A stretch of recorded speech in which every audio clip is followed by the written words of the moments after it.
Hello guys, आज मैं आपके लिए लेके आया हूँ एक बहुत ही अच्छी गुड न्यूज़। जितने भी एस्पिरेंट्स जो हैं अलग अलग टीचिंग एग्जाम्स की तैयारी कर रहे हैं और लंबे समय से वैकेंसीज का वेट कर रहे हैं, उनका इंतज़ार जो है वो ख़त्म हो गया है। जो आपके EMRS कॉलेजेज होते हैं, स्कूल्स होते हैं, उनके अंडर अलग अलग पोस्ट में 4062 वैकेंसी जो है वो आई हुई है और इसमें से अकेले PGT में 2266 वैकेंसी है।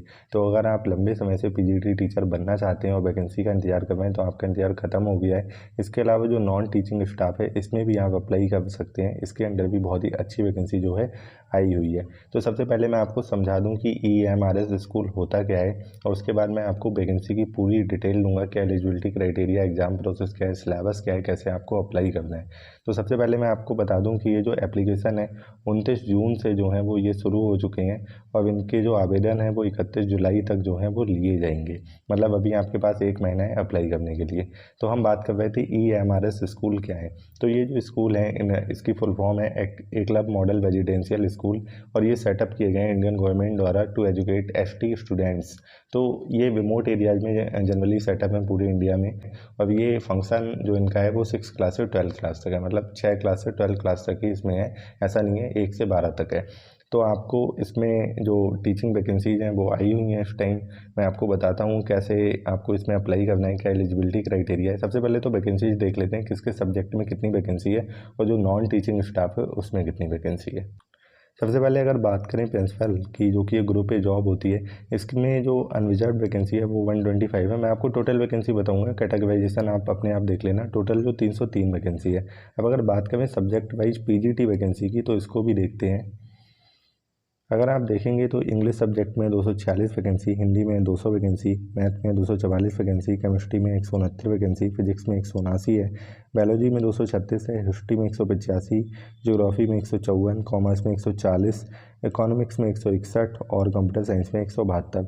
अगर कहा जाए तो इंग्लिश में सबसे ज़्यादा वैकेंसी है, उसके बाद मैथ में भी अच्छी वैकेंसी है। तो अगर आप इंग्लिश सब्जेक्ट से तैयारी कर रहे हैं तो आपके लिए एक बहुत ही अच्छी न्यूज़ है, अप्लाई कर दीजिए। अब हम बात करते हैं नॉन टीचिंग स्टाफ में कितनी वैकेंसी है। नॉन टीचिंग स्टाफ की अगर बात की जाए, अच्छा इससे पहले एक चीज़ की हम और बात कर लेते हैं। जो सब्जेक्ट लैंग्वेज है इसमें भी वैकेंसी है, जैसे मराठी लैंग्वेज है। जो लैंग्वेज टीचर नहीं होते उसमें भी वैकेंसी उड़िया में है, तेलुगु में है, संस्कृत में है, बंगाली में है और संथली में है। सबसे ज़्यादा वैकेंसी जो है इसमें संस्कृत जो लैंग्वेज है उसमें 97 वैकेंसी है। अब बात करते हैं नॉन टीचिंग स्टाफ में कितनी वैकेंसी है। तो जूनियर सेक्रेटेरिएट असिस्टेंट में आपकी 759 वैकेंसी है, अकाउंटेंट में 361 है, लैब अटेंडेंट में 373 वैकेंसी है। अब बात करेंगे इसका एलिजिबिलिटी क्राइटेरिया क्या है। क्या आपको क्वालिफिकेशन होनी चाहिए, कितना आपकी एज लिमिट होनी चाहिए, कितना एक्सपीरियंस होना चाहिए, सारी चीज़ों की बात करेंगे हम एलिजिबिलिटी क्राइटेरिया में। अगर हम प्रिंसिपल की पोस्ट की बात करें तो जो एज लिमिट है वो 50 ईयर्स से ज़्यादा नहीं होनी चाहिए, मतलब आप 50 साल से ज़्यादा नहीं होना चाहिए। हालांकि जो SC ST OBC कैंडिडेट हैं उनके लिए 5 साल की छूट है, वो 55 साल तक अप्लाई कर सकते हैं। अब इसमें क्या आपकी एकेडमिक क्वालिफिकेशन मांगी गई है। सबसे पहले तो मास्टर्स डिग्री होनी चाहिए आपके पास, MA होना चाहिए और दूसरा B.Ed होना चाहिए। ये दोनों ही चीज़ें मैंडेटरी हैं। इसके अलावा इसमें एक्सपीरियंस भी मांगा गया है प्रिंसिपल की पोस्ट में। आपको as a vice principal, PGT और TGT टीचर कंबाइंड, मतलब अगर आप तीनों ही रूप में काम कर चुके हैं तो कंबाइंड आपके पास 12 साल का एक्सपीरियंस होना चाहिए या किसी अकेले में 12 साल का होना चाहिए।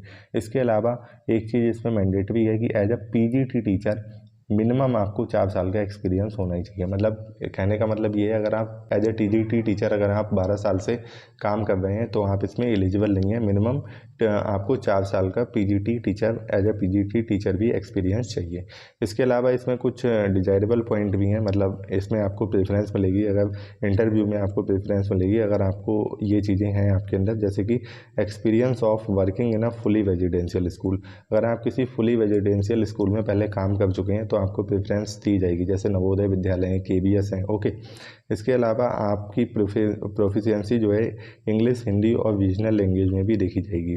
प्रोफिशिएंसी जो दक्षता होती है, मतलब आप कितने निपुण हैं regional language plus English, Hindi में। इसके अलावा आपकी वर्किंग नॉलेज ऑफ कंप्यूटर्स, अगर ये तीनों चीज़ें आपके अंदर हैं तो आपको प्रायोरिटी दी जाएगी। अब बात करते हैं PGT टीचर की।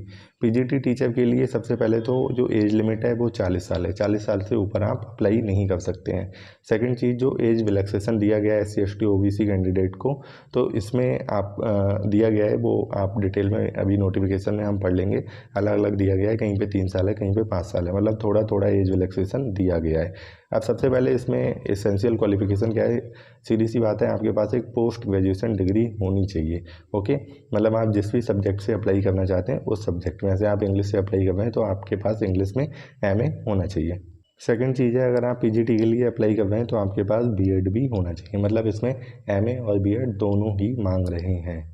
अगर आप पीजीटी कंप्यूटर साइंस से अप्लाई करना चाहते हैं तो आपके पास होनी चाहिए एमएससी कंप्यूटर साइंस या IT, MCA from recognised university और इंस्टीट्यूट, या फिर आपके पास एमसीए भी हो सकता है। इसके अलावा आपके पास एमई या एमटेक भी हो सकता है इस वाली ब्रांच में, अगर आप कंप्यूटर साइंस से अप्लाई करना चाहते हैं। अब बात करते हैं जो नॉन टीचिंग स्टाफ है उसमें आपके पास क्या एलिजिबिलिटी क्राइटेरिया होना चाहिए। सबसे पहले अकाउंटेंट की बात करें तो सबसे पहले आप 30 साल से ऊपर हैं तो आप इसमें अप्लाई नहीं कर पाएंगे, और आपके पास अकाउंटेंट के लिए डिग्री ऑफ कॉमर्स होनी चाहिए। ठीक है, कॉमर्स की एक डिग्री होनी चाहिए, ग्रेजुएशन आपका कॉमर्स से होना चाहिए। अब अगर बात करें जूनियर सेक्रेटेरिएट असिस्टेंट, तो इसमें क्या क्या क्वालिफिकेशन है, सेम एज लिमिट जो है वो सेम है, 30 साल जो है वही है। 30 साल से ऊपर वाले जो कैंडिडेट हैं वो अप्लाई नहीं कर पाएंगे। तो इसमें जो है अगर इसकी क्वालिफिकेशन की बात करें तो बहुत सारे लोग इसमें अपीयर हो सकते हैं, बहुत सारे लोग अप्लाई कर सकते हैं इसमें, क्योंकि इसमें बस 12th मांग रहे हैं, और किसी भी बोर्ड से, किसी भी रिकॉग्नाइज बोर्ड से आपका 12th जो है वो होना चाहिए। इसके अलावा आपकी जो टाइपिंग स्पीड है वो 35 वर्ड पर मिनट होनी चाहिए इंग्लिश में, और 30 वर्ड पर मिनट होनी चाहिए हिंदी में। इतनी आपकी टाइपिंग स्पीड भी मांग रहे हैं साथ में, तो इसमें बहुत सारे कैंडिडेट ईजिली अप्लाई कर सकते हैं। अब बात करें अगर लैब अटेंडेंट की, जो नॉन टीचिंग स्टाफ में लैब अटेंडेंट है, तो उसकी क्वालिफिकेशन क्या है, 10th पास, 10th पास सर्टिफिकेट मांग रहे हैं।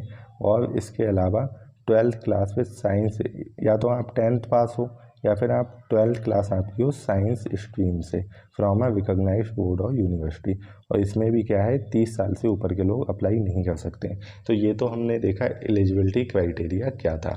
अब हम देखते हैं कि एग्ज़ाम का सिलेबस देखते हैं। सबसे पहले हम फीस जान लेते हैं कि कितनी फ़ीस है।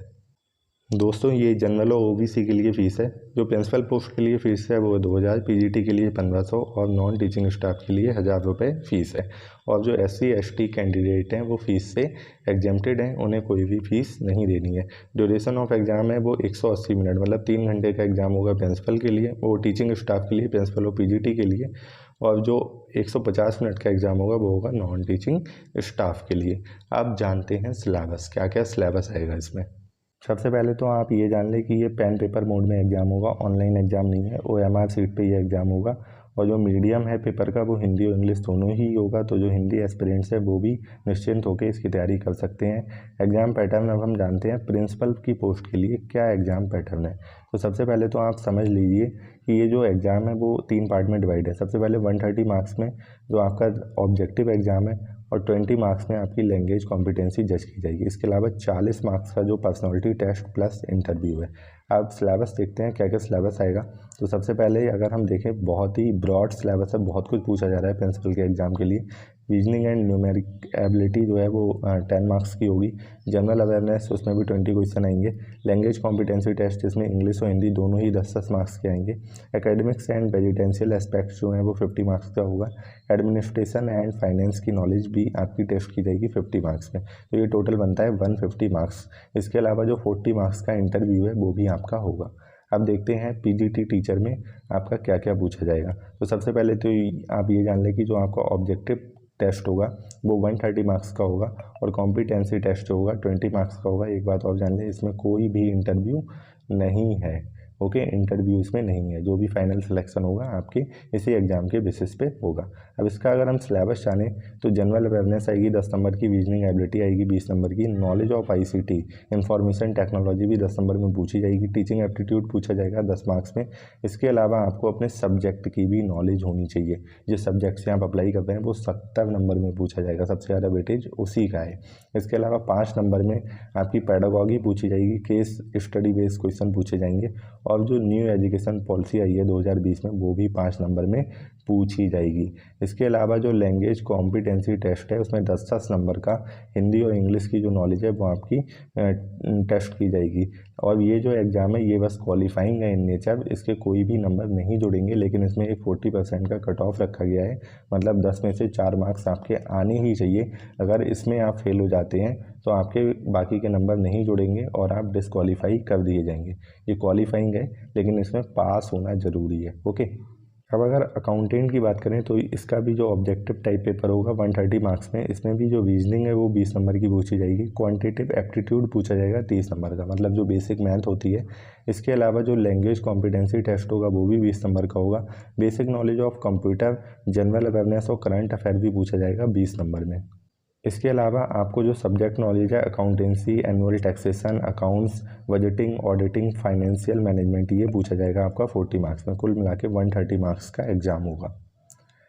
इसके बाद अगर हम बात करें जूनियर सेक्रेटेरिएट असिस्टेंट की, तो ये भी 130 मार्क्स का ऑब्जेक्टिव टाइप आपका एग्जाम होगा, जिसमें रीजनिंग एबिलिटी 20 मार्क्स की होगी, क्वांटिटेटिव एप्टीट्यूड होगा 20 मार्क्स का, जनरल अवेयरनेस होगी 30 मार्क्स की, लैंग्वेज कॉम्पिटेंसी टेस्ट होगा 30 मार्क्स का, इसमें 15-15 ईच है इंग्लिश और हिंदी के लिए, और बेसिक नॉलेज होनी चाहिए कंप्यूटर ऑपरेशन की, ये भी 30 मार्क्स में पूछा जाएगा। ये ओवरऑल 130 मार्क्स का पेपर है।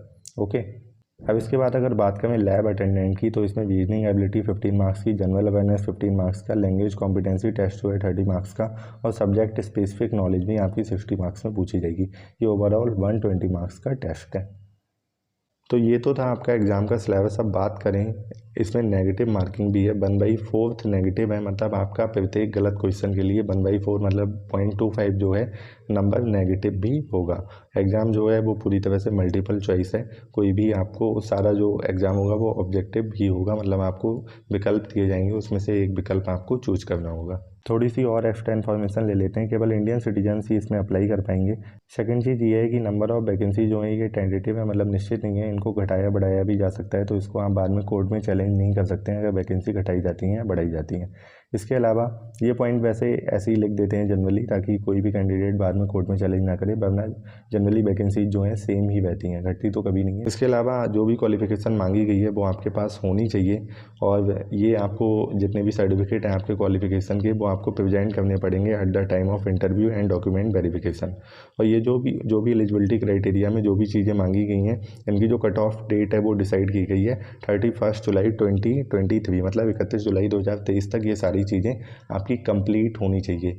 यहाँ तक आपका जो एजुकेशन क्वालिफिकेशन है 31 जुलाई 2023 तक वो होनी चाहिए। उसके बाद अगर कोई चीज़ आती है तो उसमें आप डिस्क्वालीफाई हो जाएंगे। रिजर्वेशन जो है वो वैसे ही एक्ट करेगा जैसे कि सारे एग्ज़ाम्स में करता है पूरे ऑल ओवर इंडिया। और जो भी टेस्ट है वो मैंने आपको बता दिया, पेन पेपर मोड में होगा, और पीजीटी के लिए कोई भी इंटरव्यू नहीं है।